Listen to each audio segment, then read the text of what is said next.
Yeet!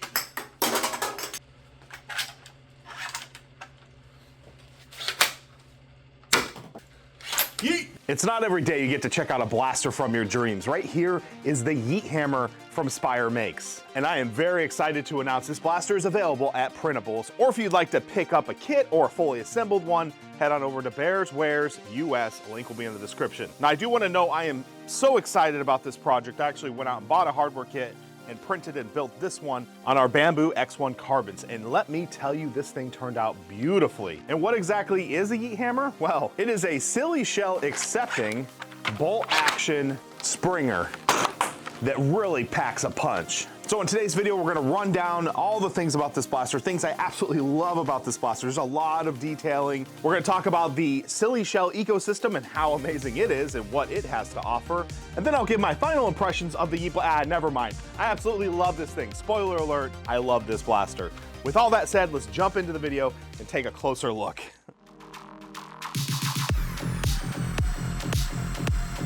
So let's start by running down what you have with the blaster. Starting with the front of the blaster, you have this big, ginormous breech mechanism that opens up when you prime the blaster. You then take your favorite silly shell, put it in the breech, push it down, locks into place. You don't have to close the breech because it does it automatically, and you're ready to fire. Jeez. But here's the best part, and now some people find this annoying, but when you pull this back, you gotta say yeet. Yeet! Also gotta be careful don't launch a shell into your face. I've already done that a few times. I found the best way is to kind of angle it off to the side so it whizzes past your face. The blaster is just a ton of fun. I constantly find myself smiling as I'm using it. I just can't wait to take it to an actual event and run around the field with the Yeet Hammer. So on the top of the blaster, we have some Picatinny here. On the bottom of the blaster, we actually have a patch of Picatinny. You could actually move this forward hand grip if you're not a fan of it. I happen to actually really like it. I think it ties the whole overall look of the blaster together. But if you'd like to put your own foregrip up there, you do have that option. The priming handle is ambidextrous. You can actually swap this to be this way or this way. I have it set up for a left-handed prime. The takedown of this blaster is phenomenal. It's got one bolt in the back here that you can unscrew and the whole thing just pops off and you can get full access to the spring and everything else that's in there. Currently what's in there is a K25. On the butt plate back here, there is a sling point, and on the forward hand grip area, there's another sling point. The next area to look at is the ergo. Now, when I first saw this blaster being used, I was kind of wondering, I wonder how it feels. But I can tell you, with this buttstock and this priming bar, you brace yourself up like that. It has a very sturdy, comfortable, very nice feeling pistol grip, and overall I have no complaints.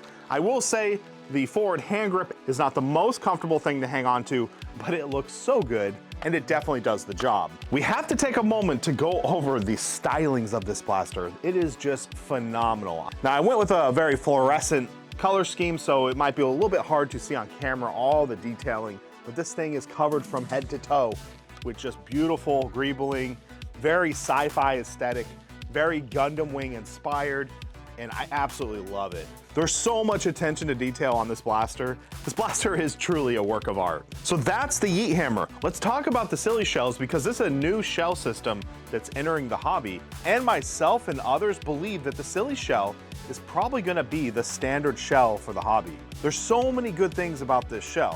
From the diameter of the shell, which is large enough to fit Mega XL, 4 elite darts, which is a great shotgun blast. But for people who want to design a tube magazine system, this actually fits in the standard sized polycarbonate tubing. There's a lot of careful planning and thought that went into this design. And on top of that, we have a ton of different shells already. Everything from Mega, Elites, Short Darts, Long Darts, Rival, Ultra, N-Series, Hyper, Mega XL. Now I'm so excited about this because a blaster like the Yeet Hammer, which has a ton of power and accepts silly shells, now can fire a ton of different ammo, making this blaster not just a gimmicky, crazy looking blaster, but actually gives it practical use. And keep in mind, the sniper barrels out of this thing are terrifying and extremely accurate. And because of this, the Yeet Hammer's capability is somewhat endless. From super zombie, shield breaking capability, to sniper shots, to just overall crowd control shotgun blast.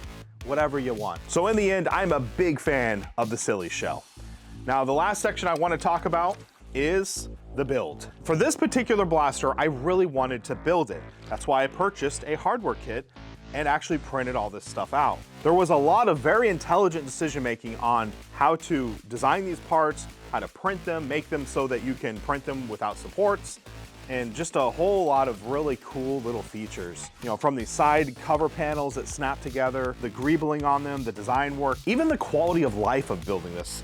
From this little magnet tool here that basically there's two polarity magnets. You put them together and you basically have a tool that you can now insert all the magnets in the correct orientation. Another thing I absolutely loved was on the hardware kit. There was this cool little tray that held all the bolts together and told you exactly what size and had the quantities on there. It was really nice to work with. It even had these little legs, like a little table, so you could set it up and pull your bolts out. And because of all this, it was a very enjoyable build. Now in the end, I have to say this right here, the Yeet Hammer, is probably by far my favorite blaster. Now, a lot of you are like, oh, well, you know, you can't really do comp with that, or you can't this or that. Here's the thing about the Dr. Flux channel. I'm not just in one particular thing. Like, I don't just do comp, I don't just do HVZs, I don't just modify blasters. I like the designing, I like the building, I like the whole experience. And the Yeet Hammer right here, it touches everything. So not only is it beautiful and it's an amazing build, it's enjoyable to build, it looks amazing, it's a head turner. Because it takes silly shells, it's versatile. Because of its super high powered and its sniper shells, you can actually get some really amazing performance. I still wouldn't say run it in comp because, you know, the problem with shells in comp is your teammates need to be using the same thing you are, so you can trade mags and kind of work as a team. Playing with shells in comp would be like playing on hard mode. I don't say it can't be done, but it's most likely not gonna happen. But in kind of a semi-comp setting where, you know, maybe you have high FPS games and whatnot, this thing would do great. So it just checks all those boxes for me, and it really is like the best thing. Well, that pretty much wraps up this video. I wanna thank you for watching. If you'd like to pick up one of these today, I'll leave links in the description. As always, I'm Dr. Flux. Be safe and happy foam playing.